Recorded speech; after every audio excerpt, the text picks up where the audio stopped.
बेटा in the last class हम लोगों ने रेजोनेंस को खत्म अपने लेवल तक कर लिया था। खत्म तो क्या ही होगा, कोई टॉपिक खत्म तो हो ही नहीं सकता भैया, पीएचडी वाले लोग इतना पढ़ते रहते हैं, खत्म तो आज तक नहीं हुआ।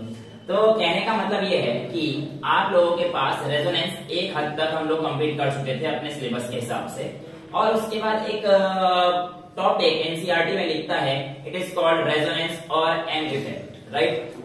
वैसे एनसीईआरटी की बात काफी हद तक, अब ऑब्वियसली बात अधिकतर सही ही रहती है, लेकिन उसने और लिखा तो उसका मतलब है रेजोनेंस या मेसोमेरिक कह लो, बात एक ही है।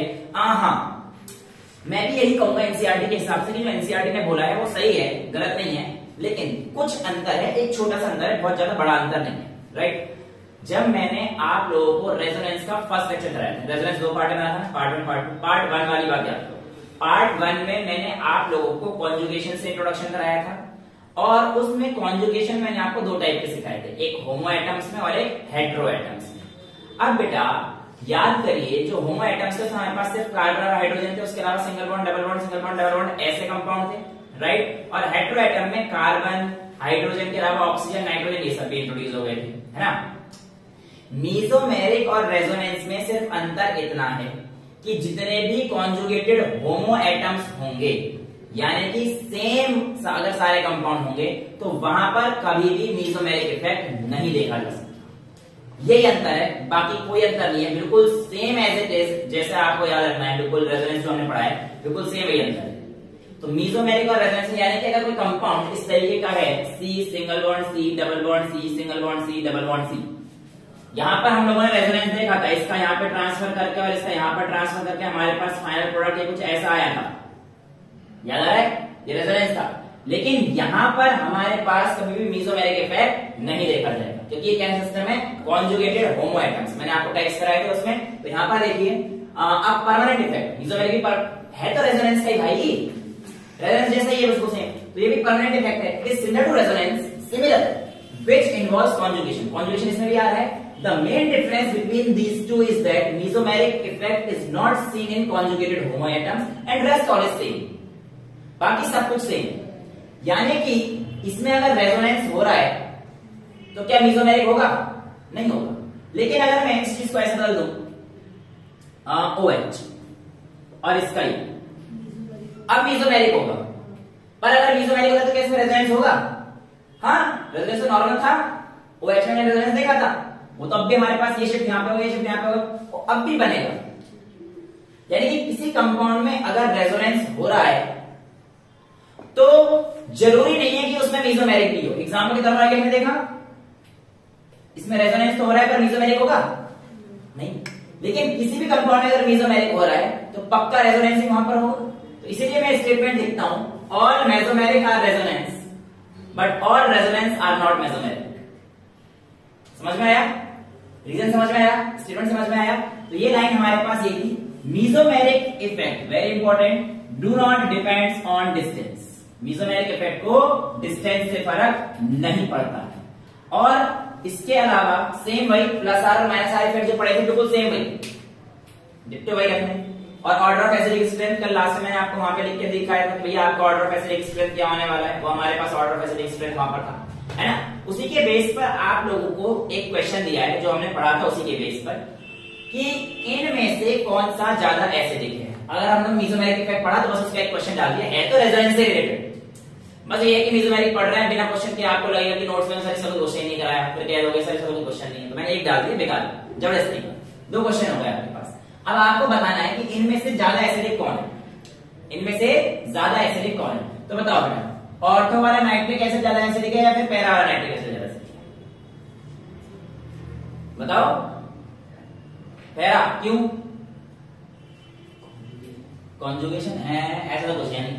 और कोई आंसर देना चाहेगा? कोई ऑर्थो पे कहना चाहेगा, कोई पैरा पे कहना चाहेगा, इन दोनों में से? नहीं।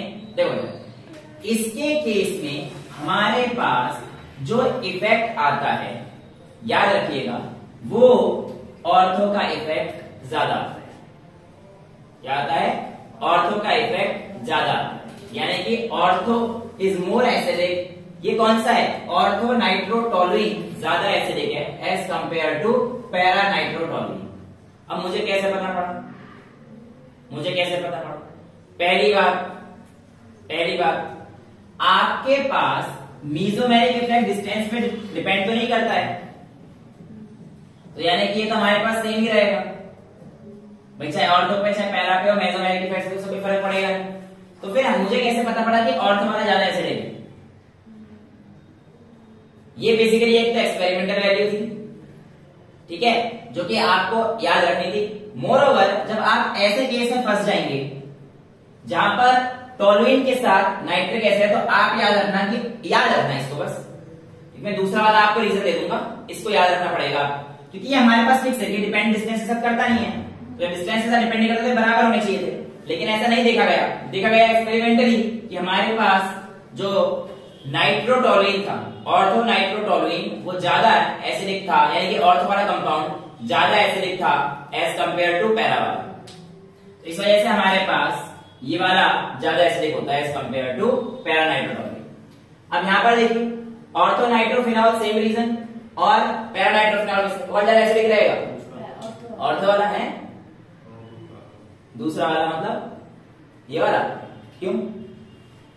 दूर के हिसाब से बोलूं, कैसे दूर? तो बेटा ये भी दूर था, मैंने पास वाला तो लगाया ना, तो पास वाला ज्यादा एसिडिक है। वैसे डिस्टेंस पे डिपेंड नहीं करता, बट आपको याद रखने के लिए रख सकते हो कि पास पे डिपेंड करता है, बट अगर क्वेश्चन आ जाए कि ये डिपेंड करता है डिस्टेंस से, तो आप कहना नहीं, डिस्टेंस के साथ मेसोमेरिक इफेक्ट डिपेंड नहीं करता। ऐसे तो क्वेश्चन आ गया तो करेंगे, क्वेश्चन आ गया तो कैसे करेंगे? बिल्कुल मैंने क्या कहा, इसे याद रखना, इसे याद कर लिया, और आ गए तो और सबके रीजन होते हैं, यार थोड़ी हर कोई याद रखने कह देता है बेटा इसका रीजन है और आपका आंसर है, दूसरा वाला सही है। इसमें एक्सेप्शन है, अब ये एक्सेप्शन क्यों है ये चीज समझते हैं।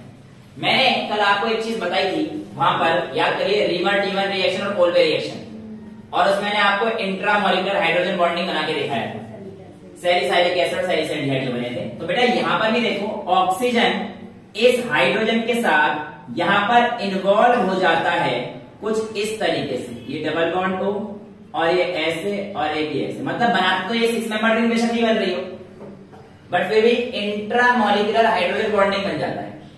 इंट्रामोलिकुलर हाइड्रोजन बॉन्डिंग में आने की वजह से ये अपना H+ आयन बहुत जल्दी रिलीज नहीं कर सकता, और जो जल्दी रिलीज नहीं करेगा वो एसिडिक कैसे हो जाएगा?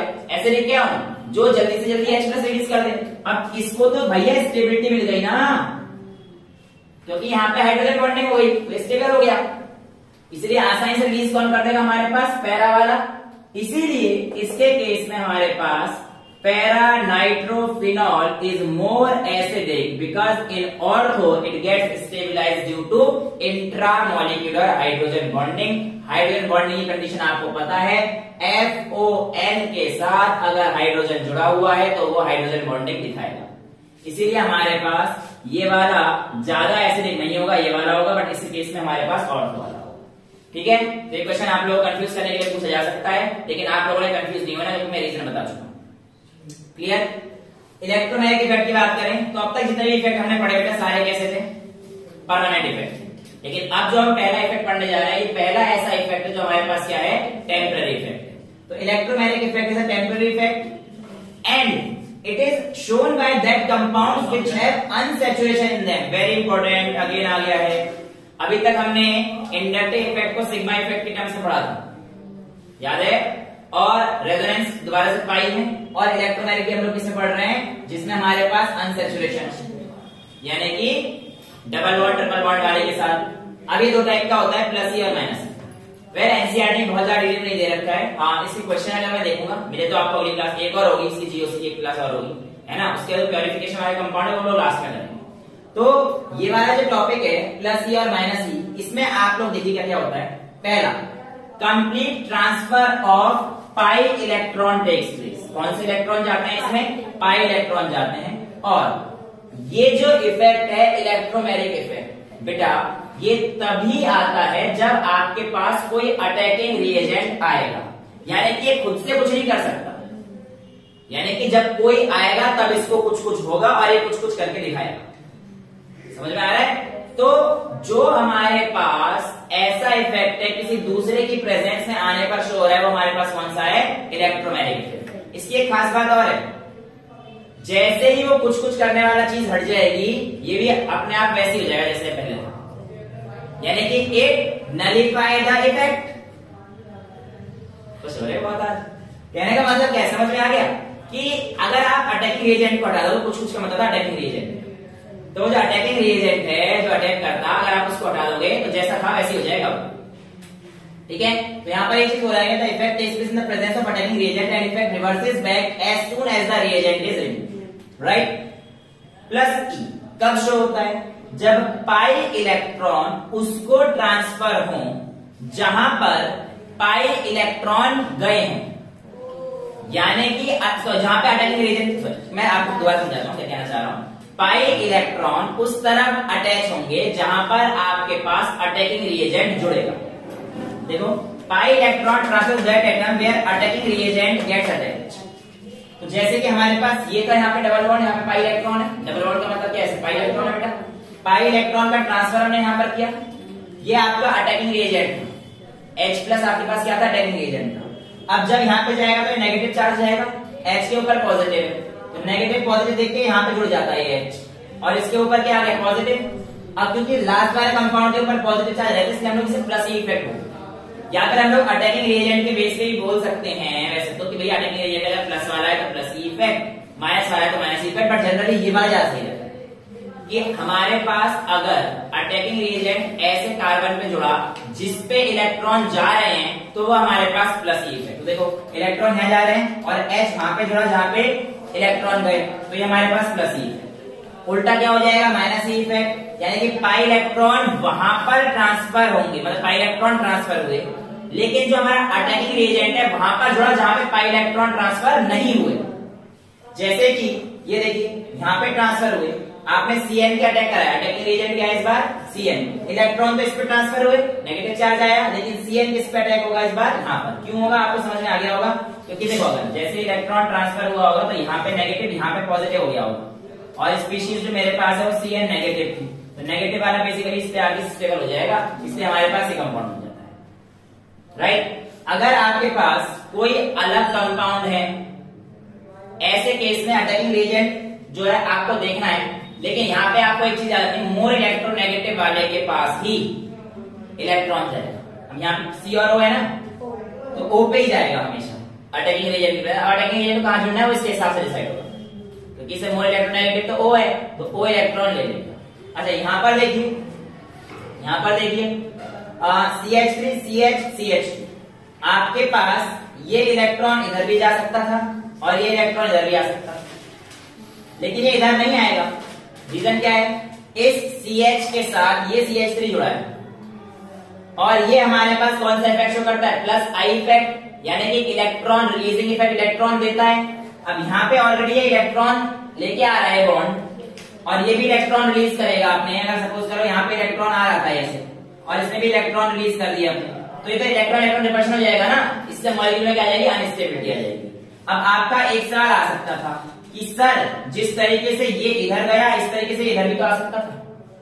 सर आप कह रहे हो कि ये CH3 है, ये प्लस आई इफेक्ट शो करता है, सर CH2 भी तो प्लस आई इफेक्ट शो करता है। हाँ बेटा, लेकिन सुनो, यहाँ पर आपको देखना है कि ऐसे कंपाउंड जिनमें अनसैचुरेशन होगा वो दिखाएंगे ना, तो यहाँ पे थोड़ी अनसैचुरेशन है, अनसैचुरेशन यहाँ पर है। इसीलिए मैं इस बॉन्ड को या तो इधर कर सकता था या इधर कर सकता था, लेकिन इधर इसलिए लेके आऊंगा क्योंकि CH3 प्लस आई इफेक्ट की वजह से इलेक्ट्रॉन और ज्यादा पुश कर देगा, तो ये भी हमारे पास क्या हो जाएगा, अनस्टेबिलिटी को कॉज कर देगा। इसलिए इसका शिफ्ट हमारे पास हमेशा इधर ही होगा, और फाइनल प्रोडक्ट आपके पास ये बनेगा जहां पे आपके पास ये कंपाउंड आ जाएगा।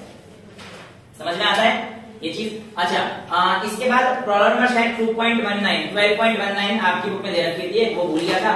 अगेन भाई वो एक पेज पहले तो उस दिन कराया है। इसमें पूछा है कि जो CH3 C डबल CH3 का दे रखा है, किसका दिया है, CH3 नहीं, ये नहीं, प्रॉब्लम नंबर 12.19 कौन सी है, यही है, एक बार मेरे को पूछ देना बेटा, यही 12.19 Y is more stable, अच्छे हाइपर कंजुगेशन का आ गया। Sorry, problem number 12.18 explain why the following two contributors first and second cannot be the following two structures first and second cannot be the major contributors of CH3 C double CH3। वो इधर का मैंने number गलत बोल दिया, ठीक है। तो आपका बेसिकली किससे कॉन्सेप्ट है, बेसिकली रेजोनेंस से। इसने बोला है कि ये दोनों जो स्ट्रक्चर हैं ये रेजोनेंस क्यों शो नहीं कर रहे, मेजर कंट्रीब्यूटर क्यों नहीं है। तो आपका आंसर सीधा आना है, सर पहले वाले में तो दिक्कत ये है कि कार्बन को ऑक्टेट कंप्लीट नहीं करने दे रहा, दूसरे वाले में दिक्कत ये है ऑक्सीजन के ऊपर इलेक्ट्रोपॉजिटिव है। तो ये दोनों स्ट्रक्चर बना तो सकते हैं हम ऐसा, लेकिन मेजर कंट्रीब्यूटर नहीं होंगे रेजोनेंस के। बना तो सकते हैं हम ऐसा, लेकिन ये परफेक्टली आपके पास रेजोनेंस कंडीशन में बिल्कुल स्टेबिलिटी का शो नहीं करेंगे, क्योंकि स्टेबिलिटी का इंडेक्स हम लोगों ने देख ही रखा था और इतने सारे क्वेश्चन भी हमने करे थे arrange the order of stability. ठीक है, समझ में आती है ये कहानी। तो ये चीज, थैंक यू बेटा बुक के लिए, ये चीज हमारे पास जो है बुक के सारे क्वेश्चन हम लोग डील करते हुए चल रहे हैं। अब आगे हमारे पास आता है हाइपर कॉन्जुगेशन। हाइपर कॉन्जुगेशन आप लोगों के लिए थोड़ा सा नया है, तो इसलिए बिल्कुल स्टार्टिंग से देखते हैं। हाइपर कॉन्जुगेशन को हम लोग कहते हैं नो बॉन्ड रेजोनेंस। देखो रेजोनेंस तो अब भी यहाँ पे भी आ रहा है, लेकिन नो बॉन्ड, बिना बॉन्ड के रेजोनेंस दिखाएगा भैया जी। हाँ जी, और इसको हम लोग कहते हैं बेकर-नाथन इफेक्ट। क्या कहते हैं? बेकर-नाथन इफेक्ट भी इसको बोला जाता है। हाइपर कॉन्जुगेशन में देखिए क्या स्टेटमेंट दे रखी है, phenomena of delocalisation of sigma electron to get conjugated with pi electron. Movement किसका हो रहा है? यहाँ पे ध्यान रखना, मूवमेंट किसका हो रहा है? सिग्मा इलेक्ट्रॉन का, और कॉन्जुगेशन किसके साथ दिखाएगा फिर? पाई। यानी कि जो इफेक्ट दिखा रहा है ये सिग्मा के द्वारा दिखाएगा, ना कि पाई के द्वारा। ये चीज याद रखना। इफेक्ट दिखा रहा है, कौन दिखा रहा है यहाँ पे? Sigma electron. ठीक है, एक जेई एडवांस में बहुत बड़े क्वेश्चन आया था, मैंने यहाँ पे लिख रखा है, बताऊं कैसे आया था। नीट में आने के चांसेस कम है इस क्वेश्चन के। ठीक है, तो उसके चांसेस कम है, पर मैं बता दूंगा आप लोगों को क्या क्वेश्चन था। वेल आगे बढ़ते हैं। आगे हमसे कहता है, बहुत ही इंपॉर्टेंट लाइन दे रखी है, it is weaker stabilising effect than resonance but stronger as compare to inductive and electromagnetic effect and inductive effect में अगर कंपैरिजन करा जाए, यानी कि मान लो इधर की तरफ अगर इंडक्टिव खींच रहा है, इधर की तरफ अगर आप इलेक्ट्रोमैग्नेटिक खींच रहा है, तो किसको जिताओगे? इंडक्टिव को, इलेक्ट्रोमैग्नेटिक को। ये टेम्पररी इफेक्ट है, इंडक्टिव परमानेंट इफेक्ट है, बताओ किसको जिताओगे? इंडक्टिव होगी और परमानेंट का गलत हो जाएगा बेटा। इफ एनसीईआरटी करेंगे लास्ट लाइन इसमें इलेक्ट्रोमैग्नेटिक इफेक्ट में, if inductive effect and electromagnetic effect operates in opposite order then the electromagnetic effect predominates. यानी कि कौन जीतेगा? Electromagnetic effect. अभी हाइपर कॉन्जुगेशन पढ़ लेते हैं, फिर मैं आपको सारा ऑर्डर लिख के दे दूंगा कि भाई कौन सा ऑर्डर क्या आता है, किसको हमें प्रेफरेंस देंगे, राइट? ओके, सो नेक्स्ट हमारे पास ये आता है इफेक्ट को हम लोग कैसे समझ सकते हैं। आपको मैंने अल्फा हाइड्रोजन देखना सिखा रखा है भाई। कोई भी कार्बन है अगर उससे फंक्शनल ग्रुप जुड़ा हुआ है तो उसके बाद वाला अल्फा कार्बन, अगर डबल बॉन्ड जुड़ा हुआ है तो डबल बॉन्ड के बाद वाला कार्बन अल्फा कार्बन, अगर कार्बोकैटायन है तो कार्बोकैटायन के बाद वाला कार्बन अल्फा कार्बन, कार्बन है भाई उसके जो चीज हम लोग ऑब्जर्व कर रहे हैं उसके जस्ट बाद वाला कार्बन हमारे पास अल्फा होगा, फिर बीटा, गामा, डेल्टा, ये सब मैंने आपको सिखा रखा है, राइट? अब मैं आप लोगों से कह रहा हूं कि अगर आपको हाइपर कॉन्जुगेशन को देखना है तो बस एक चीज सीख लो, नंबर ऑफ अल्फा हाइड्रोजन। क्या सीख लो? Number of alpha hydrogen. जितने ज्यादा कंपाउंड पर अल्फा हाइड्रोजन होंगे उतना ज्यादा स्टेबल कंपाउंड होगा, और दूसरी चीज जितने आपके पास नंबर ऑफ अल्फा हाइड्रोजन होंगे उतने ही आपके resonating structure, sorry hyper conjugating structure होंगे। तो the number of hyper conjugating structure is equals to the number of alpha hydrogen, यानी कि hyper conjugation structure is equals to number of alpha hydrogen. यहां तक किसी को कोई डाउट? अभी तो नहीं है सर, आगे देखते हैं। वेल एनसीईआरटी ऑर्बिटल डायग्राम देती है, इस डायग्राम को हम लोग भी देखेंगे, ठीक है? तो यहाँ पे लिख भी रखा है, the number of hyper conjugated structure can be given by counting the number of alpha hydrogen, right? अब देखिए ध्यान से, ऑर्बिटल डायग्राम को हम लोग किस तरीके से देखेंगे ये चीज समझना बहुत जरूरी है, क्योंकि इसके बेस पर जेई में क्वेश्चन पूछा गया था, ठीक है? यहाँ पर देखिए बेसिकली ये कार्बोकैटायन 4 तरीके के होते हैं हमारे पास, जो हमें पढ़ने हैं बेसिकली। एनसीईआरटी में 3 दे रखे हैं मेरे हिसाब से, नहीं 2 ही दे रखे हैं। तो एनसीईआरटी दे रखे हैं कार्बोकैटायन के लिए और एल्कीन के लिए। हमें पढ़ना है कार्बोकैटायन, फ्री रेडिकल, कार्बो एनायन के लिए भी और एल्कीन के लिए, 4 हम लोगों ने दे रखे हैं, राइट? तो टेंशन लेने की कोई दिक्कत नहीं। कार्बोकैटायन की बात करते हैं, आपको समझ में आ गया कार्बोकैटायन, पूरा लेक्चर पढ़ा था हम लोगों ने इंटरमीडिएट के बीच में, है ना? तो कार्बोकैटायन में यहां पर देखेंगे तो CH3CH2 ये हमारे पास एक कार्बोकैटायन है, ये प्लस। अब देखो C, एक H, 2 H और ये तीसरा H है ना यहाँ पर, यह तीसरा बॉन्ड यहाँ पर है, लेकिन इस कार्बन ने बॉन्ड तो बनाया हुआ ना, तो मैं एक बॉन्ड ध्यान दूंगा कि sp3 हाइब्रिडाइज्ड कार्बन है भाई, इसके सिग्मा बॉन्ड काउंट कर लो, 1 2 3 4 सिग्मा बॉन्ड। समझ में आ रहा है? ये 4 सिग्मा बॉन्ड है, और इसका हाइब्रिडाइजेशन sp3 हो जाएगा। तो कार्बन की जो sp3 हाइब्रिडाइज्ड ऑर्बिटल है वो हमारे पास हाइड्रोजन के साथ ये मैच कर रही है ना भाई। कार्बन की हमारे पास p ऑर्बिटल और हाइड्रोजन के पास तो ऐसी होती है ना, तो ये मिक्सिंग होगी, वो हाइड्रोजन का एक एस ऐसे आ रहा होगा, इस p के पास ये हाइड्रोजन यहाँ पर, ये इलेक्ट्रॉन भरना सिखाया था आपको मैंने, याद है इंटरेक्शन या चैप्टर नंबर 4 मैकेनिकल बॉन्डिंग। ठीक है, तो ये इस तरीके से हो रहा है, तो यहाँ पर कहानी है। ठीक है, अब कार्बोकैटायन हमारे पास ये थोड़ी था, कार्बोकैटायन तो ये है ना, ये वाला CH2, और ये एक पॉजिटिव। ठीक है, एक बॉन्ड इसने बना दिया, दो बॉन्ड ये बना दिया, एक पी खाली है, एक पी खाली है। ठीक है, एक पी जो खाली होगा ना बेटा, एक पी जो खाली है उसमें ये जो इलेक्ट्रॉन्स हैं इनका शेयर कराया जा सकता है, क्योंकि पी खाली है अभी। फिर से रिपीट कर दो वाला पार्ट। ये हमारे पास कार्बोकैटायन है, इसके हाइब्रिडाइजेशन देखोगे तो sp2 आएगी बेटा, C एक पीछे वाले C के साथ अटैच है और दो हाइड्रोजन, सिग्मा बॉन्ड काउंट करिए, क्योंकि पॉजिटिव चार्ज है 1 2 3, यानी कि sp2, बट p में 3 तक हो सकते हैं, इसका मतलब इसका एक p क्या है, वैकेंट है, और उसी वैकेंट p को मैंने ये दिखा रखा है। इस वैकेंट p में ये जो हमारे पास हाइब्रिडाइज्ड ऑर्बिटल था, ये हाइड्रोजन अपना इलेक्ट्रॉन दे सकता है, दे सकता है ना, क्योंकि वैकेंट है, मैं थोड़ी कहता हूं देगा, दे सकता है, चांसेस तो है। और जब ये दे देगा तो ये इलेक्ट्रॉन इसने इसको दे दिए, तो हाइड्रोजन के पास क्या आ जाएगा, कुछ भी नहीं, पॉजिटिव चार्ज आ जाएगा, और वो ये बॉन्ड होकर खाली घूम रहा होगा। इसको इससे समझने में थोड़ी सी मुश्किल होती है, यहां पे समझ लो बहुत आसान है, मेन तो ये है, लेकिन ये समझाने के लिए आसान ये रहता है। देखो क्या कहना चाहता है, CH3 CH2 पॉजिटिव, ये कंपाउंड आ गया, ये हाइड्रोजन ने बॉन्ड बनाया, तो हाइड्रोजन के ऊपर क्या आ जाएगा, पॉजिटिव चार्ज, ये बॉन्ड तो खत्म ही हो जाएगा हाइड्रोजन के लिए, ये पॉजिटिव चार्ज आ गया, और ये यहां पे क्या आ जाएगा, डबल, बाकी सब कुछ सेम, काली खत्म। रेजोनेंस समझ में आया, रेजोनेंस तो वही है भाई, एक बॉन्ड में यहाँ पे आ गया और हाइड्रोजन के ऊपर पॉजिटिव चार्ज आ गया, रेजोनेंस तो हो गया।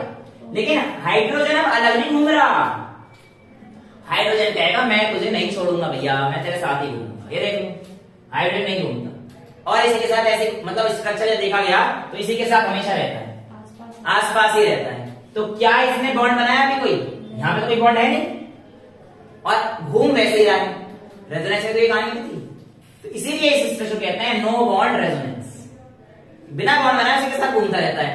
पर आपने रेजोनेंस में कोई ट्रांसफर नहीं होता है, ट्रांसफर कहाँ हुआ भाई, H तो इसी का था, मैंने हटाया भी नहीं है कुछ, ना मैंने जोड़ा है, बिल्कुल सही बात बोली आपने कि सर आपने यहाँ पे एग्जांपल दिया था, उसमें आपने हाइड्रोजन को काट के इधर से इधर कर दिया था, बेटा मैंने काटा कहाँ है, तो वहीं अभी भी उसी कारण पे वहीं पे घूम रहा है, साथ घूम रहा है बस, इसलिए इसे कहते हैं नो बॉन्ड रेजोनेंस। ठीक है, एक पॉसिबिलिटी ये थी, दूसरी पॉसिबिलिटी वाले हाइड्रोजन के साथ सेम कहानी हो जाए, तीसरी पॉसिबिलिटी वाले हाइड्रोजन के साथ सेम कहानी, देखो इस वाले के साथ ये दिखा दिया, इस वाले के साथ ये दिखा दिया। अब ये हमारे पास क्या था, कार्बोकैटायन, तो ये वाला कार्बन कितना हो जाएगा हमारे पास, अल्फा कार्बन हो जाएगा, और इस अल्फा कार्बन में कितना हाइड्रोजन है, 3, इसीलिए कितने हाइपर कॉन्जुगेटिंग स्ट्रक्चर पॉसिबल है इसके, 3। तो ये भी आप लोगों से पूछा जाता है कितने हाइपर कॉन्जुगेटिंग स्ट्रक्चर इस कंपाउंड के पॉसिबल हैं, तो आपको क्या काउंट करना है, सिर्फ और सिर्फ number of alpha hydrogen. Hyper conjugation किसने दिखाया, इसने या इसने, तो आप कहोगे सर इसने दिखाया, sp2 वाले ने नहीं दिखाया, sp3 वाले ने दिखाया। समझ में आती है बातें, याद रखना है सारी बातें। अल्फा कार्बन दिखाएगा, हाँ अल्फा कार्बन ही दिखाएगा, जो अल्फा कार्बन होगा वही हाइपर कॉन्जुगेशन दिखाएगा। ठीक है, अब ये हमारे पास कहानी खत्म। अब यहाँ पर देखो इंपॉर्टेंट चीज कि आपके पास जो हाइपर कॉन्जुगेशन होता है उसमें सिग्मा, इसका हाइड्रोजन क्या आया, सिग्मा ऑर्बिटल तो आएगा, तो हाइड्रोजन के पास तो वैसे सिग्मा रहता है, और इस कार्बन का वैकेंट p ऑर्बिटल यूज हुआ है।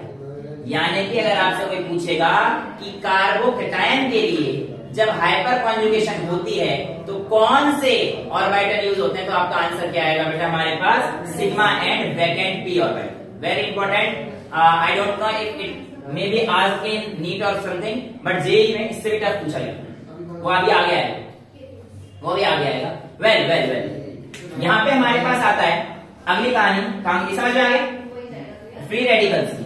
किसकी बात कर रहे हैं, फ्री रेडिकल्स की। फ्री रेडिकल्स में क्या होता है, सेम वही कहानी है जो हमने पीछे पढ़ी थी रिएक्शन इंटरमीडिएट में, बस बनाना आना चाहिए बॉन्ड। कैसे, यहाँ पर हमारे पास CH3 CH2 का फ्री रेडिकल, सेम वही कहानी रहती है, कोई बड़ी चीज नहीं है। जैसे अभी हमने पढ़ा, आप इसको तोड़ दो तो एक बॉन्ड इसका यहाँ आ जाएगा, एक डॉट यहाँ पे आ जाएगा, तो H के पास क्या रहेगा, एक फ्री रेडिकल। समझ पा रहे हो, देखो ये वाला डॉट यहाँ पर आएगा अगर, और इसका एक इलेक्ट्रॉन, ये हाफ एरो से दिखा रहा हूं, यहाँ पर आएगा तो यहाँ तो बॉन्ड बन जाएगा, और इस हाइड्रोजन के पास क्या रह जाएगा, फ्री रेडिकल। यहाँ पे ये दिखाया मैंने, ये तो बॉन्ड बन गया, हाइड्रोजन फ्री रेडिकल, फिर ये वाला हाइड्रोजन फ्री रेडिकल, फिर ये वाला हाइड्रोजन फ्री रेडिकल, तो ये चीज मैंने दिखाई है यहाँ पर। तो यहाँ पर भी सेम ऑर्डर, देखो हमने ये चीज पढ़ी थी वहां पे भी रिएक्शन इंटरमीडिएट में, कि जो चीज कार्बोकैटायन फॉलो करती है वही चीज हमारे पास फ्री रेडिकल भी ऑर्डर फॉलो करते हैं, एक्सेप्ट टर्शियरी वाला केस, क्योंकि थर्ड कार्बन वाला बहुत स्टेबल था, लेकिन थर्ड फ्री रेडिकल वाला थोड़ा नीचे आ गया, राइट। यहाँ पे भी सेम वही चीज, जितने नंबर ऑफ अल्फा कार्बन होंगे उतने ही हमारे पास क्या होंगे, हाइड्रोजन कॉन्जुगेटिंग स्ट्रक्चर, राइट। अब इसमें जो इन्वॉल्वमेंट वो सेम वही कहानी है, लेकिन इस बार कहानी सुनो, हाफ का मतलब है एक इलेक्ट्रॉन तो है, तो यानी कि सिग्मा और half filled p orbital use होगा इसे, फुल्ली p और यहाँ पे पूरा वैकेंट p ऑर्बिटल यूज हुआ है, यहाँ पे जो यूज हुआ है वो क्या हुआ है, वैकेंट p ऑर्बिटल, और यहाँ पे जो यूज हो रहा है वो क्या हो रहा है, हाफ फिल्ड। यूज तो कर सकते हैं ना, क्योंकि हमारे पास वही कहानी, तो इलेक्ट्रॉन में ट्रांसफर कराना है, तो अगर एक भी इलेक्ट्रॉन ट्रांसफर हो जाएगा तो एक तो बचेगा, वो हम फ्री रेडिकल की फॉर्म में दिखाएंगे, और यहाँ पर हमारे पास हाफ फिल्ड वाले यूज हो जाएगा, और स्ट्रक्चर बिल्कुल सेम वही, CH3 C, इसके पास 2 H और ये p ऑर्बिटल दिखाएंगे, राइट। समझ में आ गया फ्री रेडिकल्स। नेक्स्ट पढ़ते हैं कार्बो ion. Generally कार्बो ion hyper conjugation नहीं दिखाते, रीजन क्या है, रीजन सिंपल है यार, यहाँ लिख दो, देखो सिंपल क्या, ये देखो ये कार्बन आयन बना देता हूं ऐसे, ये जैसे बन गए, ये कार्बन आयन में यहाँ पे CH3 का CH2 नेगेटिव होता है, नेगेटिव का मतलब क्या है, इलेक्ट्रॉन, तो ये 2 इलेक्ट्रॉन ऑलरेडी भरे हुए हैं, और यहाँ पर भी हमारे पास ऐसे 2 इलेक्ट्रॉन भरे हुए हैं। अभी इलेक्ट्रॉन यहाँ पे ट्रांसफर कैसे हो जाएंगे जब ऑलरेडी भरे हुए हैं, तो पॉसिबिलिटी है ही नहीं। तो जो नॉर्मल कार्बो एनायन होंगे वो हमारे पास हाइपर कॉन्जुगेशन नहीं दिखाएंगे। आपके लिए क्वेश्चन पूछ सकता है, which among the following will not show hyper conjugation. आपके सामने आपके ऑप्शन है ये, आपके सामने आपका ऑप्शन है ये, आपके सामने आपका ऑप्शन है ये, आपके सामने फोर्थ ऑप्शन दे देगा, all of these will show hyper conjugation. तो आपका आंसर क्या आ जाएगा, सी। समझ में आया क्यों होता है, जिसके पास फुल्ली फिल्ड है। तो हमारे पास ये एक और क्वेश्चन आपके सामने जो है ऐसे इस तरीके से बनाया जा सकता है। क्वेश्चन बनाया हो कैसे बनाया, कॉन्सेप्ट पता होना चाहिए। लेकिन क्या कार्बा एनायन कभी भी नहीं शो करेंगे, एसर्शन अगर मैं आपको पूछूं, एसर्शन रीजन मीटर फॉर्म में पूछ लूं कि carbo anion will never show hyperconjugation, और रीजन आपसे मैं कह देता हूं, बिकॉज मतलब रीजन दे रहा हूं, बिकॉज तो मैं अपनी वजह से जोड़ते हैं, रीजन मैं आपको दे रहा हूं कि carbo anion has fully filled p orbital. तो आपका आंसर कौन सा होगा, ए बी सी डी में से डी, बोथ आर रॉन्ग, क्योंकि जनरली बोला नेवर। हाँ तो बेटा ये बात सही है, लेकिन सुनो आंसर डी आएगा, ये गलत है। इस बार आंसर आएगा कुछ ऐसा जिसमें होगा assertion is false but reason is true, क्योंकि कार्बन आयन में फुल्ली फिल्ड p ऑर्बिटल रहते हैं, बिल्कुल सच है, इसमें कोई संदेह नहीं है। लेकिन एसर्शन नेवर अगर आपने बोल दिया तो मतलब आप बिल्कुल 100% हो, और ऐसा नहीं होता। यहाँ पे आपके पास एक एक्सेप्शन है, however CH3CH2 तो कार्बन आयन ही है, ये आपका हाइपर कॉन्जुगेशन दिखा सकता है, show this effect. X being good leaving group, X आराम से छोड़ देता है। जब X छोड़ेगा तो कहानी क्या हो जाएगी, देखो X यहाँ पे आ गया नेगेटिव चार्ज के साथ, X का मतलब हेलोजन, हेलोजन, X मतलब हेलोजन। जैसे ही नेगेटिव चार्ज आएगा ये वाला कंपाउंड यहाँ पे आ जाएगा, तो सिग्मा इलेक्ट्रॉन के साथ कॉन्जुगेट करेंगे, यही तो हाइपर कॉन्जुगेशन था, यही तो हाइपर कॉन्जुगेशन था। तो X गुड लीविंग ग्रुप होने की वजह से इसको इलेक्ट्रॉन ले लेता है, और ये इलेक्ट्रॉन डेफिशिएंट बन जाता है उस कुछ पल के लिए, इलेक्ट्रॉन डेफिशिएंट बन गया ना। लेकिन जैसे ही इलेक्ट्रॉन डेफिशिएंट होता है, ये वाला जो नेगेटिव चार्ज है ये यहां पर आकर क्या हो जाता है, तो ऐसा नहीं कि बिल्कुल ही दिखाएगा, दिखाता है लेकिन कुछ एक्सेप्शन केस में, जहां पे उसके पास अच्छे लीविंग ग्रुप लगे हुए हैं। नॉट ओनली हैलोजन बोलूंगा, अच्छे लिविंग ग्रुप अगर लगे हुए हैं तो आपके पास ये चीज दिखाई जा सकती है, इसलिए विल नेवर वाला स्टेटमेंट गलत है। समझ में आ गया सेक्शन रीजन? तो ये भी आप लोगों से इंपॉर्टेंट जो है एक कॉन्सेप्ट वाला क्वेश्चन बन सकता है। अच्छा, अब आते हैं हाइपर कॉन्जुगेशन लोग एल्कीन के लिए कैसे देखते हैं, उसके बाद आप लोगों के क्वेश्चन शुरू होने वाले हैं और उसमें आप लोगों से पूछूंगा, फिर आप बताना अपने हिसाब से ए बी सी डी, है ना भैया? यही तो कह रहा हूँ, आज तेरे से पूछूंगा कौन सा वाला है। ये हमेशा कहता है बी कह रहा था, मैं बी कह रहा था, नहीं मैंने फिर ऐसे कहा, आज देखते हैं कैसे कहेगा और तेरे ऑर्डर फिक्स रखूंगा, लिख दूंगा। एल्कीन के लिए बेटा देखो, एल्कीन है 1 2 3, एल्कीन दिख रहा है ना साफ साफ। अब CH3 CH देखो CH3 तो समझिए sp ओवरलैपिंग वाला है, CH में ये आ गया और ये C बॉन्ड इससे बना रहा है CH। ये हमारे पास आपको इन दोनों कार्बन में वैकेंट ऑर्बिटल दिख रहे हैं, मैंने वैकेंट ऑर्बिटल दिखाए हैं और यहां वाला जो इलेक्ट्रॉन है ये यहां पर जा सकता है, राइट? अब मेरी बात को ध्यान से सुनिए, जब मैंने आप लोगों को मॉलिक्यूलर ऑर्बिटल थ्योरी कराई थी चैप्टर नंबर 4 में, तब मैंने आप लोगों को एल्कीन की MOT भी कराई थी और एल्कीन में मैंने आपको बॉन्डिंग एंटी बॉन्डिंग से इंट्रोड्यूस कराया था, जिसमें हमारे पास sigma bonding, sigma anti bonding, pi bonding, pi anti bonding कराई थी। याद आ रहा है? आ भी रहा है, करना ऐसे ही आ रहे हो? याद आ रहा है? ठीक है। अब हमारे पास जो एल्कीन में वेरी इंपॉर्टेंट वैकेंट ऑर्बिटल होता है वो एंटी बॉन्डिंग में होते हैं, ना कि बॉन्डिंग में। बहुत इंपॉर्टेंट मैं बता रहा हूं, एल्कीन में जो वैकेंट ऑर्बिटल होते हैं वो हमारे पास एंटी बॉन्डिंग के होते हैं, ना कि बॉन्डिंग के। इसी वजह से हमारे पास जो एल्कीन में ओवरलैपिंग पाई जाती है वो सिग्मा, वो तो फिक्स है, H का सिग्मा या H ही तो हाइपर कॉन्जुगेशन में जाना है तो फिक्स है, लेकिन पाई एंटी बॉन्डिंग सिग्मा। और ये क्वेश्चन आया था जी, शायद एडवांस में आया, मेंस में भी नहीं, एडवांस में आया, ठीक है? तो overlapping takes place between sigma and pi anti bonding. आपसे 4 ऑप्शन दे देगा, देखो यहां पे दे सकते हैं 4 option, sigma P vacant, sigma P half vacant, sigma P bonding, sigma P anti bonding. तो सिग्मा और पी का एंटी बॉन्डिंग है, पाई मतलब कह लो पाई और पी पहुंचता है ना, तो ये हमारे पास ओवरलैपिंग पता होनी चाहिए आपको किसमें कौन से आते हैं। एल्कीन केस में सिग्मा और पाई एंटी बॉन्डिंग की आती है। कैसे होती है यह आप समझ गए होंगे, नहीं समझे अगर इस डायग्राम समझ में आ गया सर, क्योंकि यहाँ पे देख के तो आपके पास दिमाग खराब हो जाता है, ये आसान लगा तो सेम यही है, ये देख के दिमाग खराब होता है ये आसान लगता है, सेम यही है, ये देख के दिमाग खराब होता है ये आसान लगेगा। रीजन क्या है? ये एल्कीन है, सेम वही है, ये अल्फा कार्बन ही हो गया भाई, ये अल्फा कार्बन नहीं होगा भाई, हाइड्रोजन एक ई डबल बॉन्ड है, डबल बॉन्ड तो अल्फा कार्बन यही है बस। समझ में आ रहा है? तो इसमें 1 2 3 अल्फा हाइड्रोजन, सेम वही कहानी, पहले एक H डाल दो, फिर यहाँ पे क्या आ जाएगा इसका डबल बॉन्ड, और ये हमारे पास वही रेजोनेंस जैसे करते हैं, ये हमारे पास नेगेटिव चार्ज आ जाएगा। समझ में आ रहा है? अरे यार ऐसे समझो ना, इसका ये ऐसे गया और इसका ये ऐसे गया, तो क्या होगा, यहाँ पे डबल बॉन्ड हाइड्रोजन प्लस में आ गया और ये वाला हमारे पास इसको नेगेटिव चार्ज देगा। समझ में आया? कोई दिक्कत तो नहीं? सेम ही कहानी 3 बार कर देना, तो मैंने ये 3 बार किया और कुछ नहीं।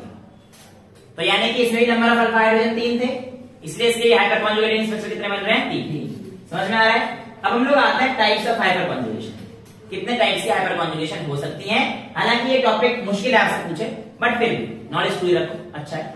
सबसे पहला है आइसोवेलेंट। आइसो मतलब हर जगह सेम है, यानी कि हाइपर कॉन्जुगेटिंग स्ट्रक्चर जब ऐसे बनते हैं कि कोई सा भी उठा लो, चाहे पहला उठाओ चाहे आखिरी का उठाओ, सब जगह पर नंबर ऑफ बॉन्ड क्या है? सेम है। तो ऐसे केस को हम लोग क्या बोलते हैं? आइसोवेलेंट। क्या बोलते हैं? आइसोवेलेंट। और हाइपर कॉन्जुगेशन स्ट्रक्चर, HS का मतलब हाइपर कॉन्जुगेटिंग स्ट्रक्चर, AR का मतलब अटैकिंग रीजन, ठीक है? और हाइपर कॉन्जुगेटिंग स्ट्रक्चर है same number of bonds. Example carbocation free radical. Sir समझ नहीं आ रहा, ऐसे नहीं आएगा सर। ये आपके पास कार्बोकैटायन है, इसके उड़ा देता हूं, पहले हटा देता हूं। नंबर ऑफ बॉन्ड काउंट करना, 1 2 3 4 5 6। हाइपर कॉन्जुगेशन यहां पर है पहली बार, इस हाइपर कॉन्जुगेटिंग स्ट्रक्चर के बॉन्ड काउंट कीजिए, 1 2 3 4 5 और 6। किसी के भी कर लो, सही आएंगे, चाहे फिर रेडिकल भी कर लो, सेम आएंगे। पहले अगर हमारे पास नहीं जाता, इसमें काउंट करेंगे 1 2 3 4 और 2 हाइड्रोजन 6। यहां पे काउंट कर लो 1 2 3 4 और 2 हाइड्रोजन 6। तो ऐसे कंपाउंड जहां पे हमारे पास क्या है, बिल्कुल सेम है, उसको हम लोग क्या बोलेंगे? आइसोवेलेंट। समझ में आ गया? नेक्स्ट है हमारे पास सैक्रिफिशियल। एक सैक्रिफाइस कर दिया, यानी कि इस बार कम हो जाएंगे। At least one hyper conjugating structure है lesser number of hydrogen bond, example alkene. हाँ सर कैसे, मुझे क्या पता, काउंट कर लो ना यार, मुझे वैसे ही पता रहता। एल्कीन का नॉर्मल स्ट्रक्चर देखिए, 1 2 3 4 5 6 7 8 9 देखिए। इसमें देखते हैं 1 2 3 4 5 6 7 8, एक कम हो गया ना, तो इसीलिए हमारे पास इसको हम लोग क्या बोलते हैं, सेग्रीगेशन। नेक्स्ट आता है नेगेटिव हाइपर कॉन्जुगेशन। इसमें हमारे पास ये है कि जब हमारे पास कोई स्पीशीज हाइपर कॉन्जुगेशन में जाती है तो वो कंपाउंड नेगेटिव कर जाती है, पर बॉन्ड सेम रहता है।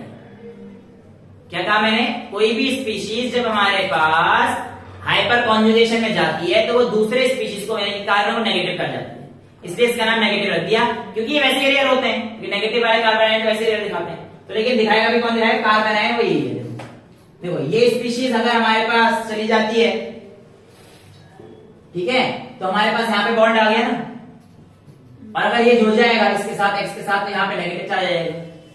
तो आप चेक कर लो, बात सेम आएगी, नंबर ऑफ बॉन्ड 1 2 3 4 5 6, और अगर मैं इसको जोड़ देता हूँ एक्स को, तो बेटा ये वाला बॉन्ड यहाँ पे शिफ्ट हो जाएगा, क्योंकि कार्बन के 5 बॉन्ड तो नहीं कर सकते। देखो अब ऐसे लगा 5 बॉन्ड बन जाएंगे, 1 2 3 4 5 बॉन्ड कार्बन के नहीं कर सकते, तो यहाँ पे क्या हो जाएगा, ये इसके साथ ये शिफ्ट हो जाएगा, यहाँ पे कार्बन के ऊपर क्या जाएगा, नेगेटिव चार्ज। ठीक है, इसलिए कहानी पॉसिबल नहीं हो सकती। तो जो कहानी थी वो हमारे पास ऐसे ही रखना कि भैया एक्स नेगेटिव वाले, समझ में आ गया इसका मतलब क्या होगा, नेगेटिव वाले का टाइप्स ऑफ हाइपर कॉन्जुगेशन समझ में आती है, कोई दिक्कत तो नहीं इस टॉपिक में, आगे चल सकते हैं। अब आती है आपकी बारी, मेरी बारी खत्म। हाँ जी भैया जी, पहला क्वेश्चन है arrange in the order of stability. Stable वो जितने ज्यादा नंबर ऑफ अल्फा हाइड्रोजन उतना ज्यादा स्टेबिलिटी। देखो सब कुछ लगभग वही होगा जो मैंने तो बोला है, जो यहाँ पे लिखा है, और बाकी बारी आपकी। हाँ भैया, इन दोनों में से कौन सा ज्यादा स्टेबल, ये वाला नहीं, ये ए है, ये तो दिक्कत हो जाती है, ए और बी। भाई साहब ए और बी में से कौन सा ज्यादा स्टेबल लग रहा है आपको, ए लग रहा है, तो क्यों लग रहा है, अब बी बोल फंक्शनल ग्रुप, थोड़ा फंक्शनल ग्रुप काम थोड़ी। हाँ भैया ने ये बोला है पहला गलत, भैया आंसर है बी, आंसर है बी। अभी सुन, अगर मैं यहाँ पर number of hyper conjugating structure यानी कि अल्फा हाइड्रोजन देखता हूं तो कितने आएंगे, इस कार्बन पे CH3 है, इसका मतलब अब ये बॉन्ड लाइन नेमिंग करा चुका हूं, CH3 का मतलब कितना है हाइड्रोजन, 3 अल्फा हाइड्रोजन, और इस पे मतलब 2, 5 अल्फा हाइड्रोजन इस पर है और 5 अल्फा हाइड्रोजन इस पर होंगे, याद है, ये तो परफेक्ट है। अब देखो जब चीजें सेम हैं तो इसका मतलब डिफरेंस तो कोई ना कोई ये कर रहा है, ये कार्बोकैटायन है, और कार्बोकैटायन पे जितना ज्यादा माइनस आई होगा वो बेकार हो जाएगा। अब अगर हाइपर कॉन्जुगेशन टाई हो जाता है तो हम लोग जाते हैं इंडक्टिव इफेक्ट, और इन दोनों में से इंडक्टिव इफेक्ट किसका ज्यादा था, NO2 का माइनस आई इफेक्ट ज्यादा था, इसलिए कार्बोकैटायन को डिस्टेबलाइज करने की कोशिश करेगा। इस वजह से हमारा आंसर क्या आएगा बेटा CN, क्योंकि इसका माइनस आई इफेक्ट कम है CN वाला। क्या तू यही बोला था, नहीं मैं बोला CN वाला, हाँ CN वाला, ठीक है बेटा, क्योंकि इसका माइनस आई इफेक्ट कम है एज कंपेयर टू दिस। ठीक है, चलो ये समझ में आ गया A ग्रेटर देन B क्यों है, sorry B greater than A क्यों है in terms of hyper conjugating stability में। ओके सर, आपके पास अगला क्वेश्चन आपके सामने जब आसान है तब तो पूछा है, अब मुश्किल है। वाह बेटे, अब मुश्किल लग रहा है, बहुत सारे, बहुत आसान। A B C D E F, इनमें सबसे ज्यादा स्टेबल कौन है, क्यों है, और अरेंज करना है A B C D E F को in the order of increasing stability. आपका समय तो शुरू हो चुका है भैया, और बता दूं और भी है, ऐसा नहीं भैया बताएंगे, बहन जी बता सकती हैं। हाँ अरे मतलब क्या क्या पता नहीं लेकिन क्या बोल रहा है, मैं कह रहा हूं गर्ल और बॉय दोनों बता सकते हैं। हाँ जी बताइए मैम। सी सबसे ज्यादा स्टेबल है, भैया का ऑर्डर लिखा हूं, भैया आपका लिखूंगा मैं पहले, दुनियादारी है पहाड़ में। सी के बाद बताओ भैया, सी के बाद डी, फिर E F G H I J K L M। अच्छा और कोई सी डी, कितना सही है ये थोड़ी बता दूंगा मैं। हाँ भैया जी क्या ABCD तो बोलते हैं, सी क्या डी होना चाहिए यार। क्या होना चाहिए फिर आप बताओ। सी के बाद एफ होना C के बाद F होना चाहिए।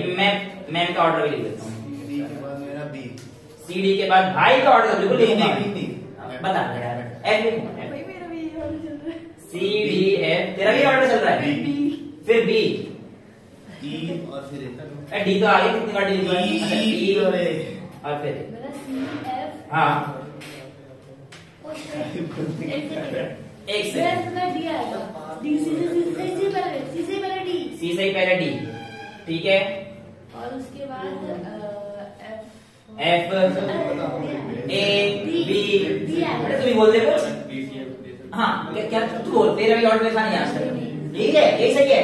D C F B. D C F B, अरे रहने दो, इधर देख, इधर देख, हो गया सबका गलत। जितना ऑर्डर था वो गलत बता दूं, फिर कह देगा मैंने नहीं बोला था। तेरा ऑर्डर को याद भी हो गया, C D F B E A। अच्छा इधर देखो जरा, ये जो आपका स्ट्रक्चर है लाल, इधर देख, सॉरी नीले, मैंने क्या दिया नीले, बीच में लाल भी है बेटा। ये ऑर्डर ये है, वाह। अब क्यों है तो देख लो, देखो बेटा, स्टेबिलिटी बहुत इंपॉर्टेंट होता है। स्टेबिलिटी देखने के लिए नंबर ऑफ अल्फा हाइड्रोजन देखने थे। कार्बोकेटाइन मेरे पास ये है, इस कार्बोकेटाइन, कितना आसान क्वेश्चन, तुम खुद अपना माथा पी लो। इस कार्बोकेटाइन में यहाँ पे अल्फा हाइड्रोजन, ये अल्फा हाइड्रोजन, ये अल्फा हाइड्रोजन और ये अल्फा हाइड्रोजन, तो CH3 और CH2, तो इस पे 8 अल्फा हाइड्रोजन। इस पे देखो, 2 इधर और 3 इधर, समझ में आ रहा है। यहाँ पे CH2 है बेटा, ये भी CH2 है, यहाँ पे CH3 है। अब ये बॉन्ड लाइन स्ट्रक्चर में आते हैं, मैं इसलिए लिख रहा हूं। तो यहाँ पे आ जाएंगे 7 अल्फा हाइड्रोजन। इसमें देखना, ये अल्फा, इसके लिए ये वाला अल्फा होगा, ये वाला अल्फा होगा और ये वाला भी अल्फा होगा। इस पे 1, इस पे 2, इस पे 3, 3 2 5 और 1 6, तो इसमें कितने आ गए हमारे पास 6 अल्फा हाइड्रोजन। अच्छा इस पे देखना, इसका अल्फा हाइड्रोजन एक तो ये, एक ये और एक ये, तो 2 2 4 और इस पे एक ही है। समझ में आ रहा है ना, क्यों एक है, C 3 है तो एक ही हाइड्रोजन बचे, तो 5 आ गए मेरे हिसाब से, ठीक है। इस पे अल्फा हाइड्रोजन देखना, एक ये वाला माना जाएगा, एक ये वाला माना जाएगा। कितने आ रहे हैं, 2 इस पे और 1 इस पे, 3, 2 इस पे और 1 इस पे, 3, और इस पे कितना है 1। भाई यही तो कार्बन है बस, अल्फा कार्बन सही वाला कार्बन हो जाएगा। इसके अल्फा कार्बन ये वाला और ये वाला हो जाएगा। इसके लिए अल्फा कार्बन कौन कौन से थे, ये वाला भी, अच्छा ये तो करा ही दिया ये वाला, इसके लिए ये वाला भी है, ये वाला भी है। समझ में आगे कहानी क्या थी। तो इसीलिए हमारे पास जो ऑर्डर है आप चेक कर लीजिए, आपको समझ में आ जाना चाहिए। आगे नहीं आसान से क्वेश्चन बात करता है। तो यहाँ पे आप ही बताओ, आप बताओ सर, ये जो क्वेश्चन है, इसमें आपको बताना है कितने number of hyper conjugating structure बन सकते हैं। ये चीज फॉलो करनी है आपको। सेम बताओ कितने बन सकते हैं, बताओ। अल्फा हाइड्रोजन काउंट करने नहीं आ रहे, अच्छा हाथ भी नीचे कर लें, इसमें भी देखना पड़ रहा है। अरे स्टेबिलिटी नहीं बताना है कितने नंबर ऑफ आपके जो स्ट्रक्चर है वो है, हाँ कितने, ऑर्डर सही बताया आपने। इसमें 2 बन रहे, बिल्कुल सही बेटा, क्योंकि यहाँ पे एक कार्बन जोड़ दो तो 1 2 3 और 4 2 अल्फा हाइड्रोजन बनेंगे। कार्बोकेटाइन ये हो गया ना, इसके साथ वाला कार्बन अल्फा कार्बन, तो इस पे हमारे पास क्या हो गए 2 अल्फा हाइड्रोजन, तो इसलिए इसका कितने आएंगे हमारे पास 2 अल्फा हाइड्रोजन, इसीलिए 2 हाइपर कॉन्जुगेटिंग स्ट्रक्चर पॉसिबल है। इसके कितने हैं 6, बिल्कुल सही है बेटा। यहाँ पे CH3 आएगा और यहाँ पे CH3 आएगा, तो इसके हो गए 6। भाई साहब आप बताओ यहाँ पे कितने हैं 4, बिल्कुल सही बोला बेटा उसने। यहाँ पे CH3 है और यहाँ पर हमारे पास CH है, तो अल्फा ये और अल्फा ये। बेटा तो 4 बोला है ना, इसने 4 बोला है, गलत है। मैंने कहा था ये गलत बोलता है, मानते नहीं हो तुम, गलत है बेटा। अब सुनो, मैंने यहाँ पर मैंने पहले कहा था कि जो मेरी बात है बहुत इंपॉर्टेंट बात था, जब मैं यहाँ पर पढ़ा था मैंने कहा था कि जो मेरे पास हाइपर कॉन्जुगेशन में इन्वॉल्व होगा वो मेरे पास sp3 वाला इन्वॉल्व होगा, sp2 वाला हाइपर कॉन्जुगेशन में इन्वॉल्व नहीं होगा। अब यहां पर ये जो कार्बन है इसके सिग्मा बॉन्ड काउंट करना, 1 2 3, कहां 3, अबे ये तो ऐसे है ना, CH डबल बॉन्ड और ये, तो एक H के साथ डबल बॉन्ड में एक सिग्मा होता है, 2 सिग्मा और 3 सिग्मा, इसकी हाइब्रिडाइजेशन sp2 हो गई, और sp2 वाले को हम लोग अल्फा हाइड्रोजन काउंट नहीं करेंगे, इसीलिए आपका आंसर क्या आएगा, 3 आंसर आएगा भैया, 3। तो ऑर्डर क्या हो जाएगा, सेकंड, थर्ड, फर्स्ट, ऑर्डर आपका सही था, लेकिन बेटा जो मैं आपको बताना चाह रहा था वो ऑर्डर नहीं बताना चाह रहा था, आपको बताना चाह रहा था हाइपर कॉन्जुगेटिंग स्ट्रक्चर कैसे निकालना है। ठीक है बेटा, समझ में आ रहा है, कोई दिक्कत तो नहीं। तो number of alpha hydrogen check कीजिए और उतने आपके पास क्या होंगे, number of hyper conjugating structure. Okay, यहाँ पे खत्म कर चुके हैं हम लोग। यहाँ पे एक नए साहब आते हैं, ज़ेडसेफ साहब। कौन आते हैं, ज़ेडसेफ साहब। उनका कहना था मोर substituted the alkene more is it's stability. जितना ज्यादा सब्स्टिट्यूटेड का एल्कीन होगा उतनी ज्यादा उसकी स्टेबिलिटी होगी। ठीक है बेटा, अब आप इस रूल के हिसाब से बताइए इनमें से सबसे ज्यादा स्टेबल कौन सा है बेटा? हाँ, तो सबसे ज्यादा सब्स्टिट्यूशन किसमें है? ए वाले में, फॉलोड बाय बी। देखो ए वाले में 4 CH3 है एल्कीन पे, इस पे 3 है, इस पे 2 है, इस पे 1 है और इस पे 1 नहीं है। बिल्कुल ठीक है, हाँ जी, ये ऑर्डर बिल्कुल सही है। तो ये आपके पास बिल्कुल परफेक्ट है, A B C। तो भाई साहब मैंने सही बता दिया है, अब आपकी बारी है। नहीं है ऐसा थोड़ी, अब आपकी बारी है। ये क्वेश्चन क्या है, सेम है, सेम है। इनमें से आप देखो, ये कंपाउंड ये ऐसे है, A B C और D, ये कंपाउंड ये क्या बना है? इस कारण पे बता रहा हूँ क्या बना रखा है, दिखा देता हूँ, क्योंकि हो सकता है कैमरा भी छोटा छोटा देखे, मैं इतना भी छोटा हूँ थोड़ा सा। ये एल्कीन इस पे 4 CH3, ये एल्कीन इस पे CH2 पे CH3, CH2 पे CH3, CH2 पे CH3, CH2 पे, ये एक एल्कीन इस पे CH पे 2 CH3, फिर ऐसे ये एल्कीन इस पे C पे 3 CH3, 3 CH3, 3 CH3, D सबसे ज्यादा है, DCBA। भाई साहब विशु जी का ऑर्डर है DCBA, और ये फिर से गलत है। भाई साहब आप गलत बताते, मैंने पहली बार, मैं क्लास से पहली बार मैं इससे पूछूंगा, मैं बोलूंगा ही नहीं, मैंने कुछ बोलना ही। देखो इसने बोला DCBA। अरे बेटा ज़ेडसेफ साहब की बात तो सुन लो, पर ये रूल क्यों भूल रहे हो? अल्फा हाइड्रोजन तो देखना है, इधर देखना जरा, इस कार्बन पे अल्फा हाइड्रोजन कितने हैं? 3, ये कार्बन, ये कार्बन, हंस लो, अब आ रही है शर्म में। 1 2 3 4, 12 अल्फा हाइड्रोजन है इस पे, दिख रहे हैं ना 12 अल्फा हाइड्रोजन।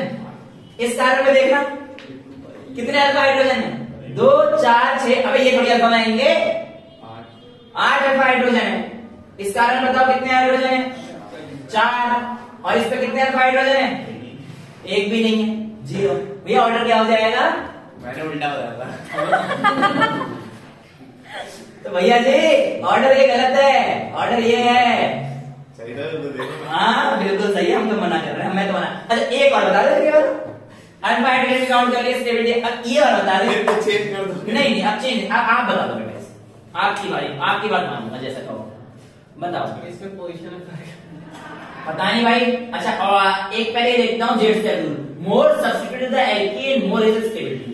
इस कार्बन पे 2 CH3 2 हाइड्रोजन, इस कार्बन पे 2 CH3 2 हाइड्रोजन, इस कार्बन पे, इसको मिटा देता हूं, इस कार्बन पे 2 CH3 2 हाइड्रोजन। ओ हो ज़ेडसेफ साहब की तो वॉट लग गई। अब तो ज़ेडसेफ साहब से कोई काम है नहीं। ओह मेरे पास दूसरा रूल था, क्या कि more the number of alpha hydrogen more is it's stability. ठीक है, now I am counting the number of alpha hydrogen.